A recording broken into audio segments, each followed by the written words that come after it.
Hello you lovely people, welcome to the Geek Cupboard. I'm Penge. This is going to be a fairly brief, I hope, sort of first look, first impressions video about Project Highrise Las Vegas. So, Project Highrise Las Vegas, the Las Vegas bit is the first DLC for the base game of Project Highrise. It came out as I'm releasing this video yesterday, but in terms of dates it was the 13th of April 2017.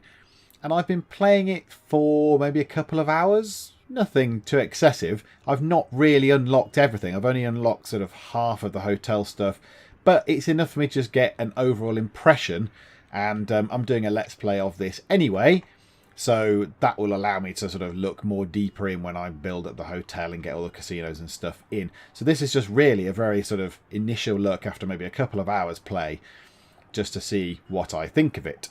The good thing is, as soon as I started playing, it kind of answered one of the big questions, perhaps one of the big fears I had about it. And that is that the hotel side, so the Las Vegas bit, is merged in with the main base game, if you like.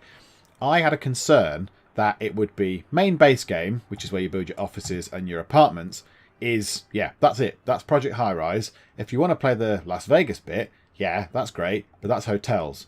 But never the twain shall meet. That's what I thought it was going to be. And I wouldn't have been bothered. I would have enjoyed it, I'm sure. But I'm quite glad that it's sort of integrated in. So it's integrated in. It's part of the main game. They've obviously put it in. And you can, if you like, entirely ignore the Las Vegas bit if you wanted to. The hotel rooms are entirely optional, as is everything else. You could entirely ignore offices if you wanted to, or apartments.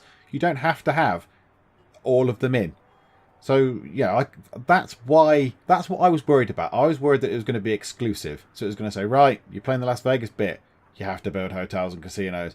But no, you don't have to, which is good. I like the fact that it's been merged in, and it's been merged in very well. It's kept the same menu structure, kind of, more or less, apart from the barring the new buttons for everything. But, you know, the interface has not changed. There's not loads of gaudy, extra massive bits on there to deal with hotel stuff. There is this screen, pretty much.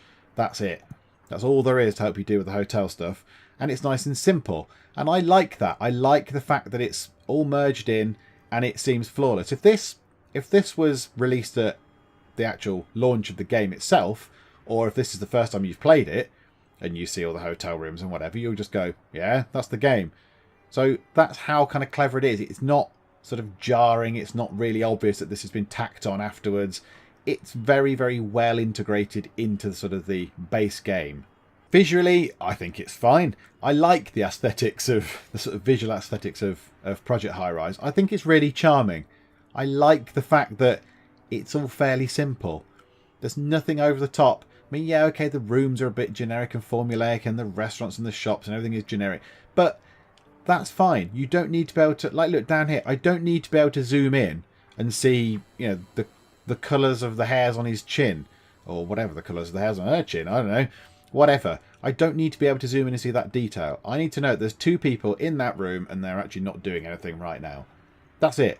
I don't need to look at everything else. And again, you know, all these people, as long as I can see them moving about and I can sort of see the flow of traffic around the building, I don't need to see insane detail on them as they walk about. It's fine. The hotel stuff has this kind of, what is that, sort of red, pinky red kind of colour, salmon almost.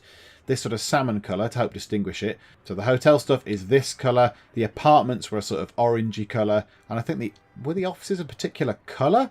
I don't think the offices had a particular colour.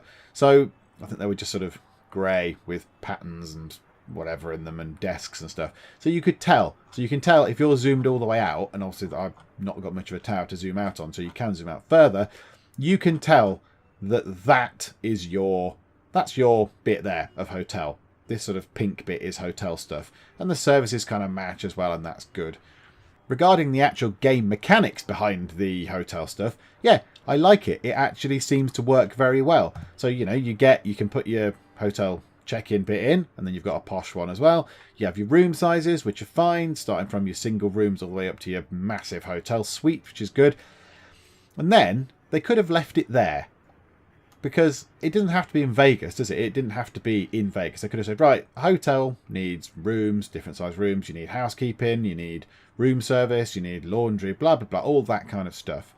But then they decided to put it in Vegas, which means you get these extra things. So as well as a hotel, it's an event venue. So you can build concert halls to host megastars. You can build small nightclubs, conference rooms and banquet centres and convention halls, that kind of stuff. So I really like the fact they haven't just narrowed it down to hotel rooms, stuff to look after hotel rooms. They've obviously gone one step further and put that in. Casinos, obviously, because we're in Las Vegas. I have not unlocked those as of yet, but that will be very exciting to get there. And there's marquees as well, which I think just announces events and things. They've also put more hotel-based stuff in different tracks. So there is a tourism and travel consultant and a track to upgrade that. So you have to get your event venues and your casino license, that kind of stuff. In the Buzz, there is a hotels and events Buzz track, which is quite nice. So you can go all the way along, and that allows you to book limited performers all the way at the end. So you can get some very exciting performers in there who you normally can't get hold of. And performers is another thing. So now, if you have a venue, you can book a performer. And you and they've got really good names. So Aretha Franklin, obviously. Bob Hopeless. Whoopee Cushion. Yes, all these global superstars. So, yeah, there she is. She looks different to what I remember, but never mind. I really like the fact they've obviously done this. They've added to it. They've not just put a hotel in. They put a hotel plus entertainment in. I just think it makes it more interesting and more thought out and more considered than just bunging hotel rooms in. And last but probably not least, they've put in also 3 new scenarios. So they've got a medium scenario and a hard scenario and another medium one. I mean, that one looks very good. So it's a hotel that properly needs sort of renovating and doing up and tarting up. So I imagine it's all run down and tired. You can have no money. So yeah, threads are bare and the shine has definitely come off. So that might be very interesting. That might be quite a good scenario to sort of take charge of. And again, they have thought about it. They've not just gone, right, the hotel, here's a scenario, get lots of visitors. You know, that one was once in its prime and now it's kind of gone a bit downhill and you have to kind of get it back on track. So I like it. So yes, overall, first impressions, Project Highrise Las Vegas. I don't want to say it's more of the same. It sort of is more of the same, but that's kind of doing it a disservice. It's more of the same in a very good way. I like the fact that it is keeping consistent. It's not radically removed from the original, the base game, if you like. It is still understandable.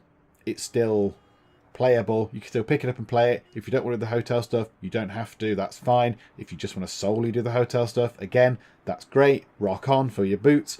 I just like the fact that it works well. It works well. None of it sort of sticks out like a sore thumb going, hello, we've just shoehorned this bit in. It's all quite nice and slick and integrated in. And yeah, that was the worry that I did have. And thankfully, I need not have that worry anymore because they have done a very good job, I would say, of kind of integrating it into the main game. As I mentioned earlier, we are going to have a full playthrough of this on the channel. We're going to do Project Highrise Las Vegas Fill Everything. So the Fill Everything is a little challenge that I'm trying to do as well. So feel free, if you've enjoyed this, feel free to pop over and have a look at those if you want. If you want to check them out, see how I get on with filling everything. Fill everything, essentially. I have to fill every single square in the tower with a useful thing, with something that brings value. So not the free stuff. It has to actually add some sort of value to the tower. So yeah, not easy, particularly when money is fairly tight. So yeah, and I hope you enjoyed this video. I hope it was of some use. If you're thinking about getting Project Highrise or Project Highrise Las Vegas, I would recommend it. It's a really good game. They're not that expensive, I don't believe, on Steam or wherever you're getting them from. And yeah, I think they're really worthwhile. They're lovely, charming, easy, pick up and play. They're not too advanced. And yeah, I think it's an excellent game. But for now, thank you very much for joining me in the Geek Cupboard, and I will see you next time. You can be the last accounting office. City tax offices. Boo, tax man. Yeah, you look busy. Is it a quiet day at Bedrock Insurance, is it? Is he going to use the stairs, or is he going to be a lazy beggar? Yeah, you lazy ass. And all the lights are on. And I notice that everyone has left their lights on. I'm paying for this electricity, you gets.